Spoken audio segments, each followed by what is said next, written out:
Hello everyone, welcome to Academy Baba. I am your mentor Bhavna. So, हमने अपनी last class में सब चीज़ के बारे में पढ़ा था. सेल के बारे में जाना था, ठीक है.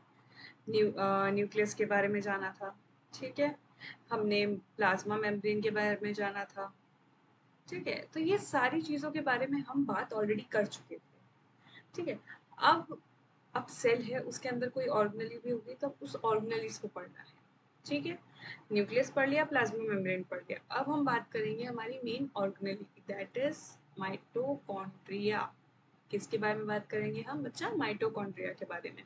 तो माइटोकॉन्ड्रिया क्या है, डेफिनेशन देखते हैं. Mitochondria are membrane bound organelle.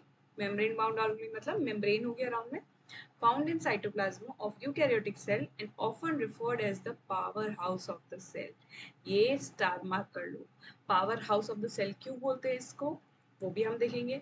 Because they generate most of the cell supply of ATP, that is adenosine triphosphate, the energy currency of the cell. तो ये आपको ये बोलना चाह रहा है कि माइटोकॉन्ड्रिया क्या है, power house of the cell है. Power house of the cell मतलब वो मेन क्या कर रहा है, पावर दे रहा है, एनर्जी बना रहा है. जैसे हमारे घर में इलेक्ट्रिसिटी आती है तो वो कहाँ से आती है, वो एक सर्किट हाउस होता है. तो सेम माइटोकॉन्ड्रिया क्या है, पावर हाउस है, जो कि क्या कर रहा है, मेन एनर्जी प्रोवाइड कर रहा है पूरी सेल को, जो कि किस फॉर्म में, एटीपी के फॉर्म में, दैट इज एडिनोसिन ट्राइफॉस्फेट, ठीक है. अब आप एक ये माइटोकॉन्ड्रिया का स्ट्रक्चर देख रहे हैं, इस टाइप की आपके सेल के अंदर प्रेजेंट होती है. ये ओपन स्ट्रक्चर दिखा रहा है, होती क्लोज है, ये ओपन आपको दिखा रहा है. क्या है, एक आउटर मेम्ब्रेन है, उसके अंदर की एक इनर मेम्ब्रेन है. अब जो इनर मेम्ब्रेन है वो ऐसे उबड़ खाबड़ होकर बनी हुई है, दिख रहा है, जैसे ऐसे ऐसे ऊपर नीचे ऐसे करके, ठीक है. इस तरीके से बनी हुई है. क्यों बनी हुई है और उसको क्या बोलते हैं हम, क्रिस्टेई बोलते हैं. ऐसी क्यों बनी हुई है, क्योंकि वो ज्यादा एरिया कवर कर सके, ठीक है. एक मैं बात करूँ, कोई रस्सी मेरी जो है वो एकदम स्ट्रेट है और कोई रस्सी मेरी एकदम बहुत सारे फोल्ड्स में है, तो लंबी कौन सी रस्सी होगी, ये वाली, ठीक है. तो कम स्पेस में ज्यादा एरिया ले रहा है तो हम क्या बोलेंगे, ये ज्यादा एरिया ले रहा है. तो इस वजह से सरफेस एरिया ज्यादा लेगा तो इसका काम भी ज्यादा होगा. कम जगह में ज्यादा सामान है तो वहां पे वो सामान की क्वांटिटी ज्यादा हुई. तो वैसे ही ये जो मेम्ब्रेन है इसके अंदर बनते हैं एटीपी. तो अब ज्यादा मेम्ब्रेन्स होंगी, ज्यादा ये क्रिस्टल होंगे तो ज्यादा क्या बनेंगे, एटीपी बनेंगे. इसलिए इस तरीके से वो स्ट्रक्चर बना हुआ होता है, ठीक है. एटीपी सिंथेस पार्टिकल दिखा रहा है आपको, इनर मेम्ब्रेन के बीच में स्पेस है, मैट्रिक्स बोलते हैं अंदर वाले एरिया को. इसमें ग्रेन्यूल्स हैं, राइबोसोम है. माइटोकॉन्ड्रिया का खुद का राइबोसोम भी होता है और खुद का डीएनए भी होता है. जैसे सेल्स के अंदर डीएनए होता है वैसे एक्सेप्शन है ये ऑर्गेनेली कि इसके अंदर भी डीएनए प्रेजेंट होता है और राइबोसोम प्रेजेंट होता है, ठीक है. नेक्स्ट पॉइंट की बात करते हैं. अब हम उसके सरफेस पे थोड़ा प्रॉपर स्ट्रक्चर के ऊपर डिस्कस करेंगे. आउटर मेम्ब्रेन स्मूथ होती है, परमिएबल होती है. परमिएबल हमने पढ़ा था, सेमी परमिएबल होती है, परमिएबल होती है, नॉन परमिएबल होती है. परमिएबल मीन्स आसपास से आयंस एंड स्मॉल मॉलिक्यूल्स को क्या करता है, ट्रांसफर करता है. Permeable to ions and small molecule due to the presence of pores. मतलब ये उसकी मेम्ब्रेन है, इस मेम्ब्रेन पे क्या होंगे, यहाँ पे पोरेंस होंगे. क्या होंगे, वर्ड क्या है बच्चा, पोरेंस. क्या है, पोरेंस, ठीक है. ये प्रेजेंट होता है. अब मैं अगर इनर मेम्ब्रेन की बात करूँ तो वो हाईली कॉन्वुलेटेड. कॉन्वुलेटेड मीन्स वो अभी हमने बताया फोल्ड्स बने हुए, ठीक है. तो highly convoluted forming folds known as cristae, उसको क्रिस्टेल बोलते हैं, which increases surface area for ATP production. ज्यादा एरिया रहेगा तो ज्यादा एटीपी प्रोडक्शन हो पाएगी. इनर मेम्ब्रेन स्पेस, मेम्ब्रेन्स के बीच में स्पेस भी होगा. Region between inner outer and inner membrane. अब एक मेरी आउटर मेम्ब्रेन है, एक मेरी इनर मेम्ब्रेन है, ये मैं बोल देती हूँ इनर और ये बोल देती हूँ आउटर. तो ये जो स्पेस है इसको हम क्या बोलते हैं, इंटर मेम्ब्रेन स्पेस. इसके अंदर क्या होंगे, एंजाइम्स होंगे और प्रोटीन्स होंगे जो कि सेल्यूलर रेस्पिरेशन में काम करते हैं. मैंने आपको बताया था ब्रीथिंग होता है एक टर्म और एक होता है रेस्पिरेशन. ब्रीथिंग तो क्या हो गया, ऑक्सीजन का आर पार होना, ऑक्सीजन कार्बोहाइड्रेट का. और रेस्पिरेशन क्या है, केमिकल प्रोसेस है. तो ये केमिकल प्रोसेस कहाँ हो रहा है, माइटोकॉन्ड्रिया में हो रहा है, ठीक है. नेक्स्ट मैं बात करूँ आपसे तो मैट्रिक्स की. तो the inner most compartment containing enzymes for the citric acid cycle, Krebs cycle, mitochondria, DNA और राइबोसोम. अब अंदर जो ये माइटोकॉन्ड्रिया, इसके ऊपर ये ऐसे क्रिस्टई बने हुए हैं। इस क्रिस्टई के अंदर जो है वो क्या है, हमारा मैट्रिक्स। उस मैट्रिक्स के अंदर क्या चीजें हैं, उस मैट्रिक्स के अंदर एंजाइम्स हैं जो कि सिट्रिक एसिड साइकिल में काम आते हैं, माइटोकॉन्ड्रिया का डीएनए है और राइबोसोम्स हैं। ये सारी चीजें उधर प्रेजेंट है। ठीक है, नेक्स्ट अब हम बात करेंगे फंक्शंस की। अब माइटोकॉन्ड्रिया का कुछ फंक्शन तो होगा। ठीक है, तो आप ये जैसे स्ट्रक्चर देख सकते हैं। ठीक है, एक बार हम स्ट्रक्चर से समझने की कोशिश करते हैं।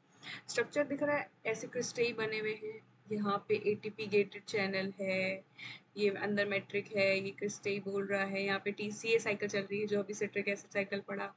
ठीक है, इसके अलावा काफ़ी मॉलिक्यूल्स है, इधर से उधर ट्रांसफ़र हो रहे हैं मॉलिक्यूल्स। ठीक है, स्पेस से यहाँ पे कुछ रिएक्शंस चल रही हैं, बहुत सारी CA+2+ जो दिख रहा है, कैल्शियम की रेगुलेशन या एटीपी का प्रोडक्शन, माइटोकॉन्ड्रिया का फिजन, मतलब बहुत डिफरेंट डिफरेंट प्रोसेसेस चलते हैं माइटोकॉन्ड्रिया में, इसलिए इसको power house of the cell भी बोला जाता है। एटीपी तो प्रोडक्शन है, पर वो मेन क्या है, बहुत सारी रिएक्शंस करता है।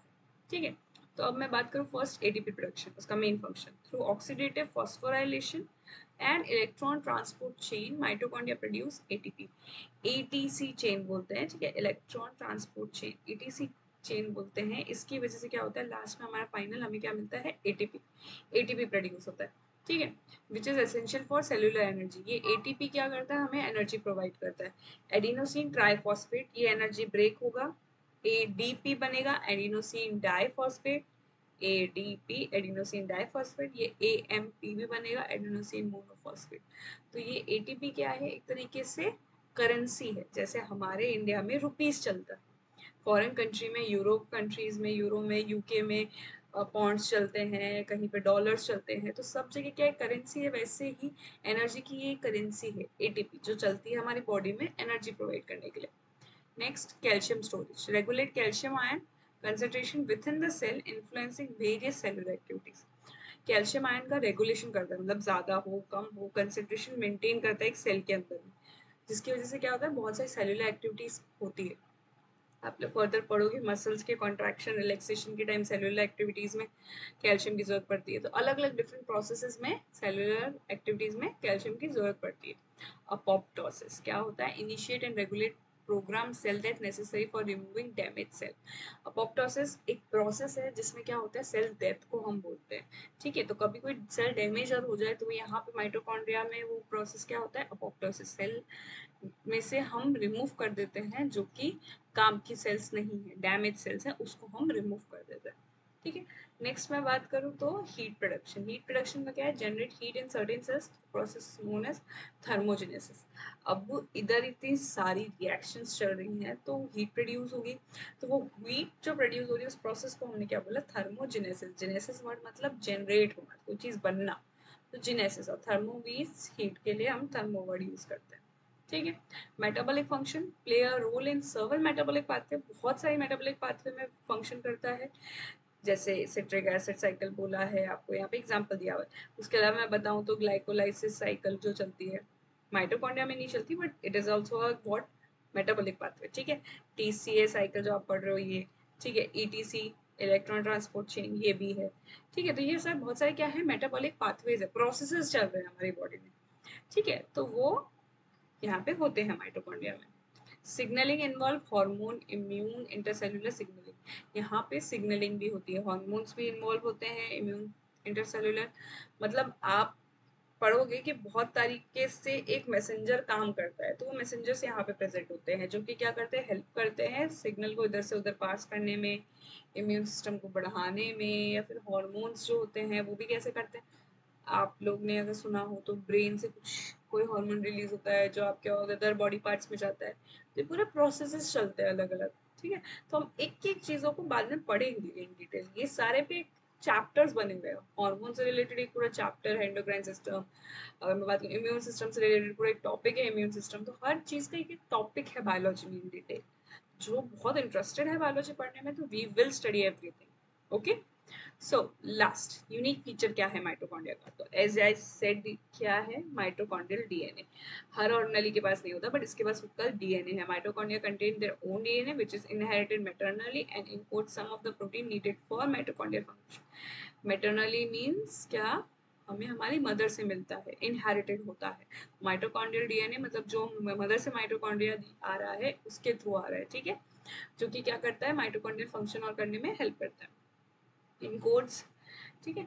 एंडोसिम्बायोटिक ओरिजिन, अब माइटोकॉन्ड्रिया ओरिजिनेट कैसे हुआ, माइटोकॉन्ड्रिया कैसे आया, इट इज बिलीव दैट, माना जाता है कि that mitochondria originated from free living bacteria that were incorporated into early eukaryotic cells, ठीक है। जो फ्री लिविंग बैक्टीरिया, जो बैक्टीरिया हैं जो इधर उधर तैरते रहते घूमते रहते हैं, वो क्या किए, यूकैरियोटिक सेल्स के साथ मिक्स हो गए, इनकॉर्पोरेट हो गए। मतलब मैं बोलूंगी ये एक मेरा यूकैरियोटिक सेल है, क्या है ये, यूकैरियोटिक सेल। इसके अंदर क्या आ गया, इनकॉर्पोरेट क्या हो गया, बैक्टीरिया। इस बैक्टीरिया के पास क्या है, माइटोकॉन्ड्रिया। तो ये है एक तरीके से एक सिम्बायोटिक एसोसिएट हुआ, दोनों मिले और मिल के इस यूकैरियोटिक सेल में क्या आ गया, माइटोकॉन्ड्रिया। इसके अंदर क्या आ गया, माइटोकॉन्ड्रिया। तो फिर आगे फर्दर माइटोकॉन्ड्रिया का ओरिजिन हुआ, इस तरीके से माना जाता है, ठीक है।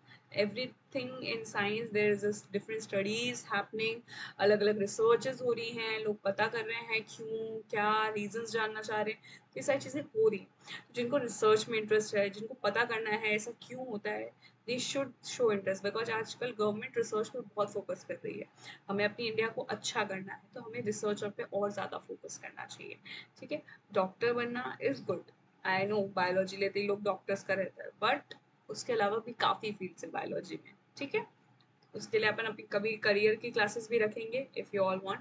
फॉर नाउ आज के लिए हम इतना ही पढ़ेंगे। माइटोकॉन्ड्रिया आई होप सबको क्लियर हो, बहुत इंपॉर्टेंट ऑर्गेनली है, power house of the cell बोलते हैं। इसका पूरा स्ट्रक्चर आउटर इनर मेम्ब्रेन्स में कैसा होता है, क्रिस्टेई किसको बोलते हैं, याद रखना, क्वेश्चन बनते हैं, ठीक है। कौन सी साइकिल यहाँ पे होती है, टीसीए साइकिल, इसके बारे में बताना है। एटीपी प्रोडक्शन मीन रहता है, अपोप्टोसिस का क्या मतलब होता है, ठीक है। इसके अलावा इसका खुद का डीएनए होता है, राइबोसोम होता है, तो सारे की पॉइंट्स आपको अच्छे से याद रखने हैं, ठीक है। प्रॉपर इन डिटेल नोट्स है आपके लिए। आई होप आज की क्लास आपको अच्छी लगी हो, सब समझ आया हो। Have a good day and keep studying. Thank you.